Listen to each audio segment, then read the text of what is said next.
नमस्कार दोस्तों, स्वागत है आपका सर्वोदय विद्यापीठ के इस यूट्यूब चैनल में। दोस्तों, पिछली क्लास में मैंने चैप्टर 1 का वर्ड्स दिया था।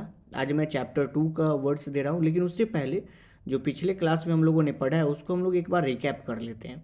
तो चलिए, हमारा क्या है? एलियन। एलियन का मतलब अननोन। अननोन का मतलब स्ट्रेंजर। स्ट्रेंजर का मतलब अजनबी। ठीक है। ब्रूक। ब्रूक का मतलब टॉलरेट। टॉलरेट का मतलब बर्दाश्त करना। कंसोल। कंसोल का मतलब कंफर्ट। कंफर्ट का मतलब धीरज देना या सांत्वना देना। डिकेड। डिकेड का मतलब होता है a period of 10 years. A period of 10 years यानी 10 साल का समय अंतराल, जिसको हम लोग 100 साल को सेंचुरी कहते हैं और 1000 साल को मिलेनियम कहते हैं। एडिफाइस। एडिफाइस का मतलब बिल्डिंग। बिल्डिंग का मतलब भवन। फिकल। फिकल का मतलब चेंजेबल। चेंजेबल का मतलब परिवर्तनशील यानी जो अनस्टेबल हो। गॉन्ट। गॉन्ट का मतलब लीन। लीन का मतलब मरियल, मतलब एकदम दुबला पतला सा। होरी। होरी का मतलब black and white. Black and white का मतलब सफ़ेदी, बालों वाला, है ना। बाल में जो हमारा बाल जो हमारा सफ़ेद होता है उसको होरी कहते हैं। इम्परेटिव। इम्परेटिव का मतलब इम्पॉर्टेंट। इम्पॉर्टेंट मतलब महत्वपूर्ण या आवश्यक। ज्यूरिसडिक्शन। ज्यूरिसडिक्शन का मतलब अथॉरिटी। अथॉरिटी का मतलब पावर, शक्ति या फिर अधिकार क्षेत्र। लेगेसी। लेगेसी का मतलब होता है हेरिटेज। हेरिटेज का मतलब विरासत, है ना। Miss giving. मिस गिविंग मतलब मिसअंडरस्टैंडिंग। मिस अंडरस्टैंडिंग यानी गलत फहमी। न्यूक्लियस। न्यूक्लियस का मतलब सेंटर। सेंटर का मतलब केंद्र। ऑपरेस। ऑपरेस का मतलब टीज। टीज का मतलब परेशान करना। प्रिमिटिव। प्रिमिटिव का मतलब होता है एंशियंट। एंशियंट का मतलब प्राचीन। चलिए, इससे रिलेटेड कुछ क्लॉज टेस्ट है हमारे पास जो सर करवाते हैं, जमाल परवेज सर, उसको हम लोग डील करने की कोशिश करते हैं। पहला question, a good landlord never dash it subject. एक अच्छा मालिक कभी अपने प्रजा को क्या नहीं करता है? तो परेशान नहीं करता, यानी तंग नहीं करता, यानी उसको कहे तो ऑपरेशन नहीं करता है। Girls are always. गर्ल्स हमेशा क्या होती है? गर्ल्स हमेशा फिकल होती है, यानी चेंजेबल होती है, बदलती रहती है। Generally cause of Patna are. आमतौर पे पटना की गायें क्या होती है? गॉन्ट होती है, यानी लीन होती है, यानी कि मरियल होती है, यानी काफ़ी दुबली पतली होती है। He has a dash against means, उसका मेरे खिलाफ क्या है? तो उसका मेरे खिलाफ मिस गिविंग है। मिस गिविंग मतलब मिसअंडरस्टैंडिंग, यानी मेरे खिलाफ कोई गलत फहमी है। He received dash from his father before his days. Before his death, वो उसको अपने दादा की मृत्यु से पहले क्या मिला? तो उसको अपना लेगेसी मिला, यानी कुछ विरासत में मिला।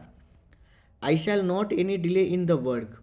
मैं काम में कभी देरी क्या नहीं करूँगा? तो बर्दाश्त नहीं करूँगा, यानी मैं कभी टॉलरेट नहीं करूँगा, यानी ब्रुक नहीं करूँगा। I spent about a dash in Patna. मैंने पटना में लगभग क्या बिताया? तो अ डिकेड, मैंने 10 साल बिताया।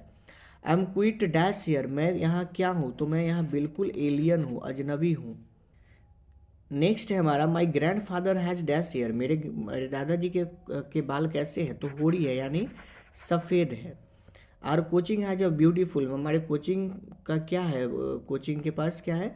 तो ब्यूटीफुल बिल्डिंग है, यानी एडिफाइस है। Police can't work beyond. यहाँ पे ये छूट गया है कि पुलिस क्या नहीं कर सकती है? तो अपने किसके बाहर? बियॉन्ड का मतलब होता है किसी चीज़ के बाहर, तो इसका मतलब हो जाएगा beyond. Beyond jurisdiction. Beyond jurisdiction यानी पुलिस अपने अधिकार क्षेत्र के बाहर काम नहीं कर सकती है।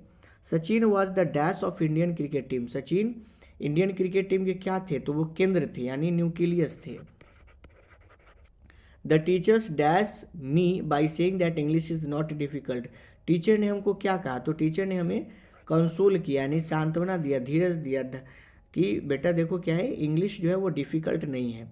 To learn English is. English क्या है? तो आज के समय में इंग्लिश काफ़ी इम्परेटिव है। इम्परेटिव का मतलब ज़रूरी है, यानी इम्पॉर्टेंट है, आवश्यक है। We have found many dash things in Harappa. हमें हड़प्पा में कौन सी चीज़ें मिली? तो हड़प्पा में मुझे काफ़ी पुरानी चीज़ें मिली, यानी प्रिमिटिव चीज़ें मिली, यानी एंशियंट चीज़ें मिली। चलिए दोस्तों, अब आपकी इंतजार की घड़ियाँ ख़त्म हुई और हमारा दूसरा चैप्टर आ गया हमारे सामने। क्वेरी। क्वेरी का मतलब माइंस। माइंस का मतलब खान। रिक्वाइल। रिक्वाइल का मतलब रिट्रीट। रिट्रीट का मतलब पीछे हटना, यानी कोई भी चीज़ पीछे हटती हो तो रिट्रीट करती है, रिक्वाइल करती है। स्किरमिश। स्किरमिश का मतलब होता है बैटल। बैटल का मतलब लड़ाई, लड़ाई या युद्ध, है ना। टावरिंग, टावरिंग का मतलब ऐसे ही वर्ड से आपको पता चल रहा है ऊंचा, यानी कि जेनिथ, इसको जेनिथ भी कहते हैं। जेनिथ का मतलब ये होता है ऊंचा, ये जेनिथ बराबर एग्जाम में आता है। यूनिक, यूनिक का मतलब पियरलेस, पियरलेस का मतलब बेजोड़। वेरीफाई, वेरीफाई का मतलब कंपेयर करना या तुलना करना। वेयर्स, वेयर्स मतलब गुड्स यानी वस्तु, जैसे आप लोग सुनते होंगे वेयर हाउस, वेयर हाउस मतलब सामान। जेलस, जेलस, जेलस का मतलब आर्डेंट, आर्डेंट का मतलब जोश। एडिक्वेट, एडिक्वेट का मतलब एम्पल, एम्पल का मतलब पर्याप्त, जिसको हम लोग एनफ भी कहते हैं, ठीक है। ब्लेंड, ब्लेंड का मतलब मैच, मैच का मतलब मिलाना। कॉन्स्पायर, कॉन्स्पायर का मतलब प्लॉट, प्लॉट का मतलब साजिश करना, जो सुनते हैं ना प्लानिंग प्लॉटिंग कर रहा है वो प्लॉट। डीकम्पोज, डीकम्पोज का मतलब डीके, डीके का मतलब सड़ना। इलैप्स, इलैप्स मतलब पास, पास का मतलब गुजरना। ऑपरेस, ऑपरेस का मतलब करेज, करेज का मतलब साहस। गार्ब, गार्ब का मतलब क्लोथिंग, क्लोथिंग का मतलब पोशाक।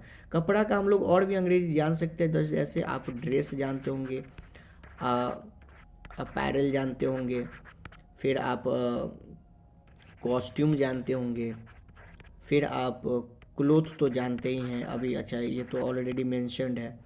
फिर आप लोग गार्ब जानते, गार्ब तो दिया हुआ है ऑलरेडी।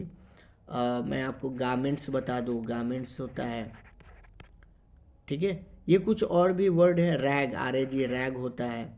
ये सब हमारा कपड़ा का अंग्रेजी है। तो चलिए ये हमारा दूसरा चैप्टर था। कल दोस्तों मैं अगले एक्सरसाइज में मैं फिर आपके लिए मैं इस चैप्टर को रिकैप करूँगा, फिर इससे रिलेटेड जो क्लॉज टेस्ट है वो मैं दूंगा, और फिर मैं आपको चैप्टर 3 दूंगा। तब तक के लिए धन्यवाद।